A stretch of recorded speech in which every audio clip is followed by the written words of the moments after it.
Let's read along Chapter 4 from the Diary of Anne Frank. Writing in a diary is a really strange experience for someone like me, not only because I have never written anything before, but also because it seems to me that later on neither I nor anyone else will be interested in the musings of a 13-year-old schoolgirl. Oh well, it doesn't matter. I feel like writing, and I have an even greater need to get all kinds of things off my chest. Paper has more patience than people. I thought of this saying on one of those days when I was feeling a little depressed and was sitting at home with my chin in my hands, bored and listless, wondering whether to stay in or go out. I finally stayed where I was, brooding. Yes, paper does have more patience.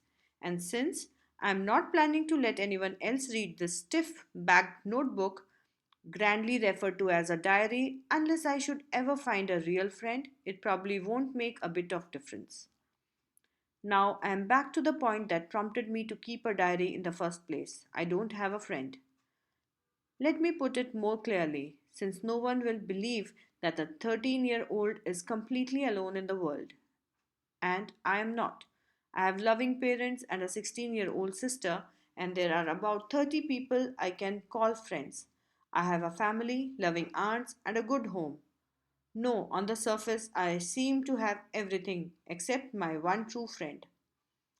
All I think about when I am with friends is having a good time. I can't bring myself to talk about anything but ordinary everyday things.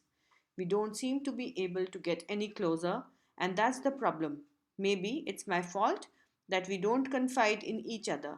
In any case, that's just how things are, and unfortunately, they are not liable to change. This is why I have started the diary.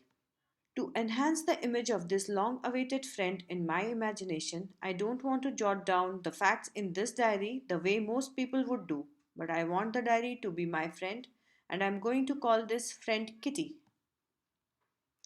Oral comprehension check. What makes writing in a diary a strange experience for Anne Frank? Why does Anne want to keep a diary? Why did Anne think she should confide more in her diary than in people?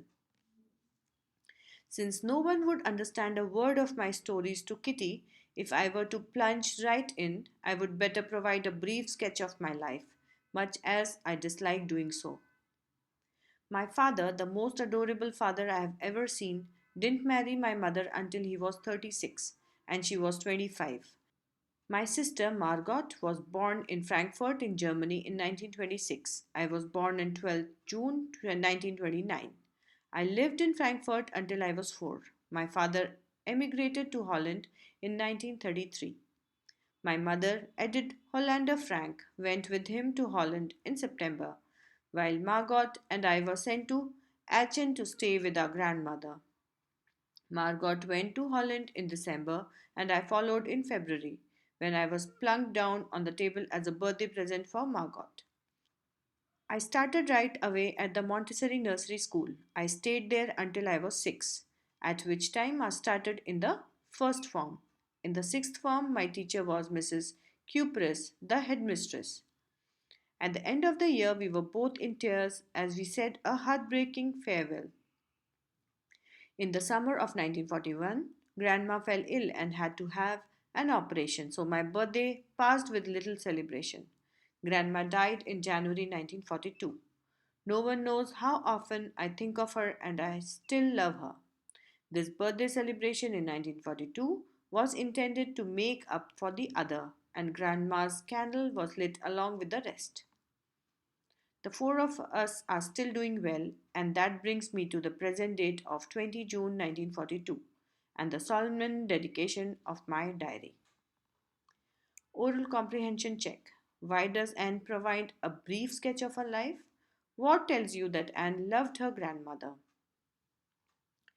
Saturday, 20th June 1942. Dearest Kitty, our entire class is quaking in its boots. The reason, of course, is the forthcoming meeting in which the teachers decide who will move up to the next form and who will be kept back. Half the class is making bets. GN and I laugh ourselves silly at the two boys behind us, CN and Jax, who have staked their entire holiday saving on their bet. From morning to night, it's you are going to pass. No, I am not. Yes, you are. No, I am not. Even G's pleading glances and my angry outbursts can't calm them down. If you ask me, there are so many dummies that about a quarter of the class should be kept back. But teachers are the most unpredictable creatures on earth. I'm not so worried about my girlfriends and myself. We'll make it. The only subject I'm not sure about is maths.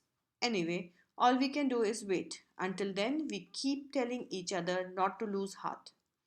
I get along pretty well with all my teachers. There are 9 of them, 7 men and 2 women. Mr. Keesing, the old fogey who teaches maths, was annoyed with me for ages because I talked so much. After several warnings, he assigned me extra homework, an essay on the subject, a chatterbox. A chatterbox? What can you write about that? I would worry about that later, I decided. I jotted down the title in my notebook, tucked it in my bag, and tried to keep quiet. That evening, after I would finish the rest of my homework, the note about the essay caught my eye. I began thinking about the subject while chewing the tip of my fountain pen. Anyone could ramble on and leave big spaces between the words, but the trick was to come up with convincing arguments to prove the necessity of talking. I thought, and suddenly I had an idea. I wrote the 3 pages Mr. Keesing had assigned me and was satisfied. I argued that talking is a student's trait and that I would do my best to keep it under control, but that I would never be able to cure myself of the habit since my mother talked as much as I did, if not more, and that there is not much you can do about inherited traits. Mr. Keesing had a good laugh at my arguments, but when I proceeded to talk my way through the next lesson, he assigned me a second essay.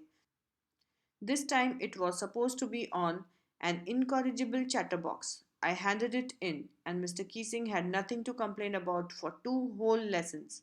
However, during the third lesson, he would finally had enough. And Frank, as punishment for talking in class, write an essay entitled Quack Quack Quack, said Mistress Chatterbox. The class roared. I had to laugh too, though I had nearly exhausted my ingenuity on the topic of chatterboxes. It was time to come up with something else, something original. My friend Sane, who's good at poetry, offered to help me write the essay from beginning to end in verse, and I jumped for joy. Mr. Keesing was trying to play a joke on me with this ridiculous subject, but I would make sure the joke was on him. I finished my poem, and it was beautiful. It was about a mother duck and a father swan with 3 baby ducklings who were bitten to death by the father because they quacked too much. Quickly, Mr. Keesing took the joke the right way. He read the poem to the class, adding his own comments, and to several other classes as well. Since then, I have been allowed to talk and haven't been assigned any extra homework. On the contrary, Mr. Keesing's always making jokes these days. Yours, Anne. Extracted from the diary of a young girl with slight adaptation. Oral comprehension check. Why was Mr. Keesing annoyed with Anne? What did he ask her to do? How did Anne justify her being a chatterbox in her essay? Do you think Mr. Keesing was a strict teacher? What made Mr. Keesing allow Annie to talk in class? Thank you. If you like this audio, do refer it to your friends, subscribe to my channel, and also like it. Thank you.